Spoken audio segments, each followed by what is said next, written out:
आणि कदाचित सत्तेत असणाऱ्याच कुठल्या तरी नेत्याने माझ्या ऑफिसला काही निनावी फाईल पाठवली होती। अशा 11 फाईल आहेत आणि त्या निनावी व्यक्तीने माझ्याकडे फाईल का पाठवलं हे मला माहित नाही, पण फाईलीचा अभ्यास केल्यानंतर 11 पैकी 2 फाईल आज इथं मी आणलेल्या आहेत आणि त्याच्याबद्दल काही प्रमाणात मी बोलेल। खरं तर तसं बघितलं तर याचा जो आकडा आहे तो इतर फाईलपेक्षा लहान आकडा आहे, पण ज्या विभागामध्ये दलाली घेतली गेली, भ्रष्टाचार झाला, ते विभाग अतिशय महत्त्वाचे आहेत, कारण ते सामान्य लोकांसाठी निगडीत आहेत। जास्त न बोलता पहिली फाईल इथं मी वाचून दाखवत आहे। माझ्या हातामध्ये समरी आहे, GR आहे आणि ह्याच्यामध्ये पुढचे बरेच काही डॉक्युमेंट ह्याच्यामध्ये मी ठेवलेले आहेत। पहिली फाईल ही दूध घोटाळा, पण आश्रम शाळेमध्ये जो दूध घोटाळा झाला त्याच्याबद्दल मी बोलणार आहे। राज्यात एकूण 552 शासकीय आश्रम शाळा आहेत। आश्रम शाळेमध्ये कोण शिकतात? तर सर्वसामान्य कुटुंबातले आदिवासी समाजातील लहान मुलं तिथं शिकतात। त्यांचं चांगलं आरोग्य असावं यासाठी पौष्टिक आहार देण्याची जबाबदारी सरकारची असते। त्याच्यामध्ये 250 ml दूध हे दररोज त्या मुलांना मिळालं पाहिजे असा GR हा काढला गेलेला आहे आणि GR काढत असताना 200 mlच का हे सुद्धा आरोग्य विभागाकडनं तिथं सांगण्यात आलेलं आहे आणि तो GR मोठा असल्यामुळे याच्यामध्ये मी ठेवलेला आहे। एकूण विद्यार्थी किती आहेत? तर 1,87,000 आहेत। त्याच्याच बरोबर एखाद्या संस्थेला दूध पुरवठा करायचा असेल तर तिथं ते कॉन्ट्रॅक्ट दिलं जातं आणि त्यांनी मग पुढे दूध त्या आश्रमशाळेला दिलं जातं। याच्यामध्ये 2 वेगळे करार आहेत। एक करार 18-19 मध्ये करण्यात आला होता आणि दुसरा करार 23-24 मध्ये करण्यात आला होता, म्हणजे गेल्या 1 वर्षभरात। आता याच्यामध्ये पहिला करार 18-19 जो आहे त्याच्यामध्ये अमूलकडनं दूध घ्यायला हरकत नाही, महानंद, आरे, चितळे अशा 3-4 कंपनीचं नाव त्या GR मध्ये देण्यात आलेलं आहे आणि त्यांच्याकडनं आपण दूध घ्यावं आणि मग ते याचा असा करार आहे ते पुढे लहान मुलांना द्यावं टेट्रा पॅकच्या माध्यमातून। मी इथं ठेवलेलं आहे 16 रुपये किंमत आणि 70-74 रुपये 1 लिटरची किंमत टेट्रा पॅकची। जेव्हा 18-19 मध्ये हा करार झाला होता त्याच्यामध्ये 46.49 पर लिटर असं अमूल, महानंद, आरे, चितळे यांच्याकडनं दूध घेऊन सरकारने पुढे ते देण्यात यावं। दुसऱ्या एका टेंडरमध्ये अमूल टेट्रा पॅकसाठी 49.75 रुपये हे तिथं करार झाला होता आणि वर्षभर तसं दूध त्या गरीब मुलांना देण्यात आलं होतं। टेंडर अटॅच केलेलं आहे। 23-24 मध्ये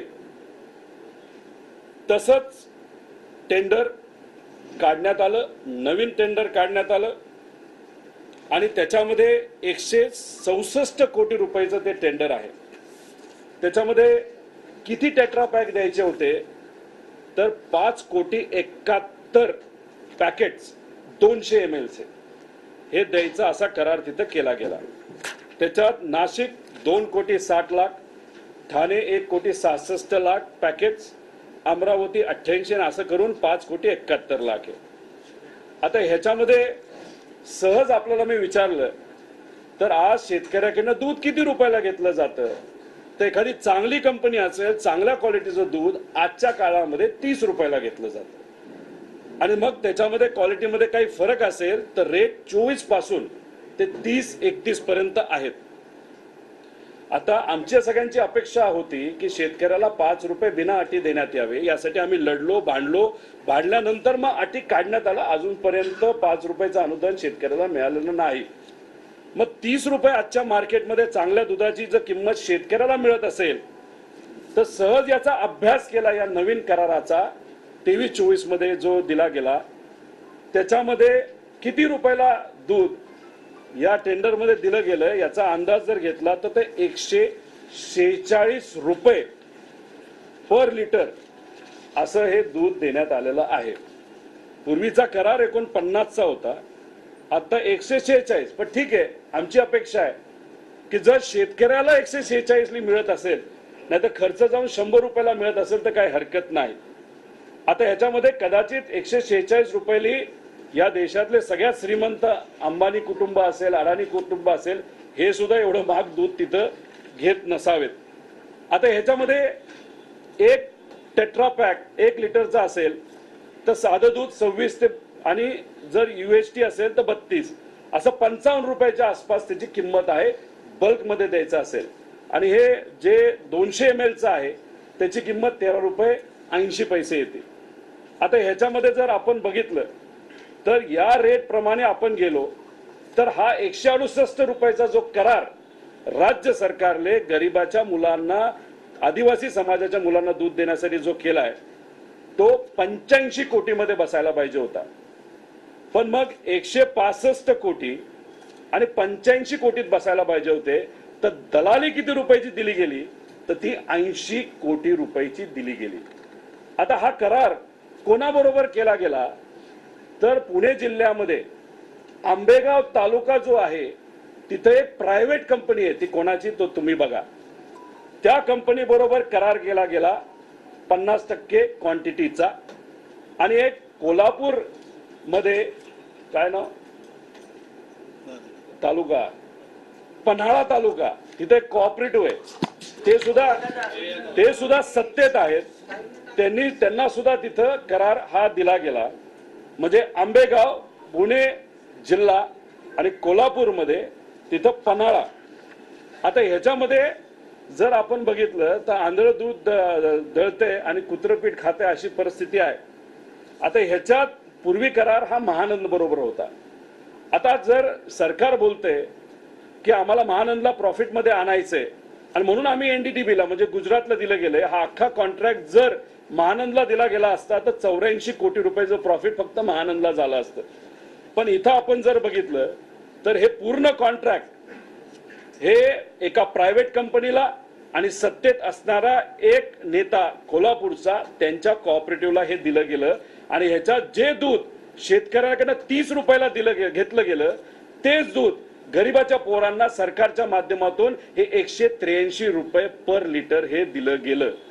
आणि ह्याच्यात 80 कोटीची दलाली ही घेण्यात आली होती।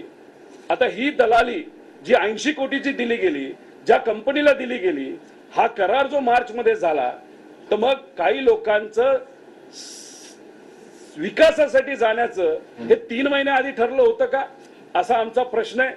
आणि मग हे 80 कोटी रुपये जे अतिरिक्त दिले गेले हे सरकार त्या कंपनीकडनं हे परत पैसे घेणार आहे का, याच्यामध्ये सखोल चौकशी ते करणार आहेत का?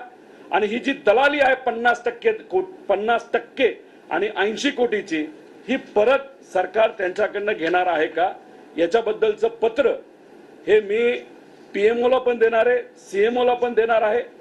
आणि तसंच पत्र सुद्धा जे काय अँटी करप्शनच्या एजन्सी आहेत त्यांना ते देणार आहे। आणि याच्यात ते झालं पाहिजे। त्यामुळे या दुधाच्या आदिवासी मुलांच्या ह्याच्यात 80 कोटीची दलाली या गेल्या 10 महिन्यामध्ये 2 प्रायव्हेट कंपन्याला दिली।